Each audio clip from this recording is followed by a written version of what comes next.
Middle east में तनाव कम होने की उम्मीद के बीच अब एक नया बड़ा टकराव सामने आया है। अमेरिका और ईरान के बीच युद्ध विराम जैसी स्थिति होने के बावजूद समुद्र में दोनों देशों की नौसेनाएं आमने सामने आ गई हैं। दोनों ने एक दूसरे पर हमला किया है। दुनिया के सबसे अहम समुद्री रास्तों में गिने जाने वाले होर्मुज जलडमरू मध्य में अमेरिकी युद्धपोतों पर हमला होने का दावा किया गया। अमेरिकी राष्ट्रपति डोनाल्ड ट्रंप ने कहा कि ईरानी मिसाइलों और ड्रोन को हवा में ही खत्म कर दिया गया है, जबकि ईरान ने दावा किया कि अमेरिकी जहाजों को भारी नुकसान पहुंचा है और वे पीछे हट गए हैं। सक्रिय युद्ध जैसी स्थिति सिर्फ होर्मुज में देखने को नहीं मिली है। ईरान की अर्ध सरकारी फोर्स न्यूज एजेंसी के अनुसार बंदर अब्बास, केशम द्वीप और ईरान की राजधानी तेहरान के पास विस्फोटों की आवाज सुनी गई है। अमेरिकी राष्ट्रपति डोनाल्ड ट्रंप ने पुष्टि की कि अमेरिका और ईरान की नौसैनिक सेनाओं के बीच होर्मुज जलडमरू मध्य में गोलीबारी हुई। ये घटना दोनों देशों के बीच युद्ध विराम समझौते के बीच हुई है। वहीं ट्रंप ने दावा किया कि जब अमेरिका के 3 विध्वंसक युद्धपोत होर्मुज से गुजर रहे थे, तब ईरान ने उन पर हमला किया।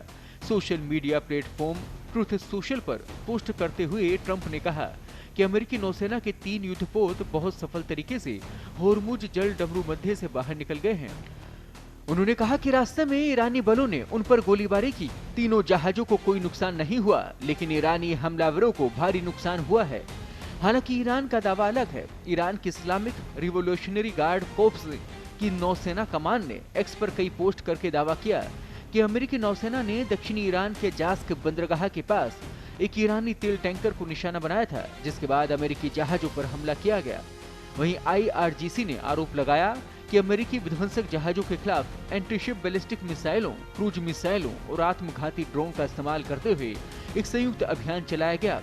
उसने दावा किया कि अमेरिकी जहाजों को भारी नुकसान हुआ है और वे होर्मुज जलडमरू मध्य से पीछे हट गए।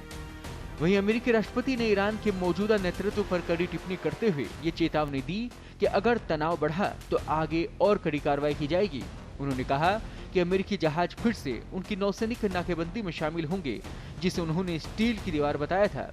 उन्होंने आगे कहा कि अगर ईरान ने जल्दी समझौता नहीं किया तो भविष्य में उसे और सख्त कार्रवाई का सामना करना पड़ेगा। अब देखना ये होगा कि अमेरिका और ईरान दोनों में से पहले धैर्य कौन खोता है और इसका क्या नतीजा होगा और ये कितना विध्वंसक होगा, ये आने वाला समय ही बताएगा। ताजा अपडेट्स और बड़ी खबरों के लिए बने रहें पत्रिका के साथ। मैं हूं आपके साथ कृपाशंकर शर्मा।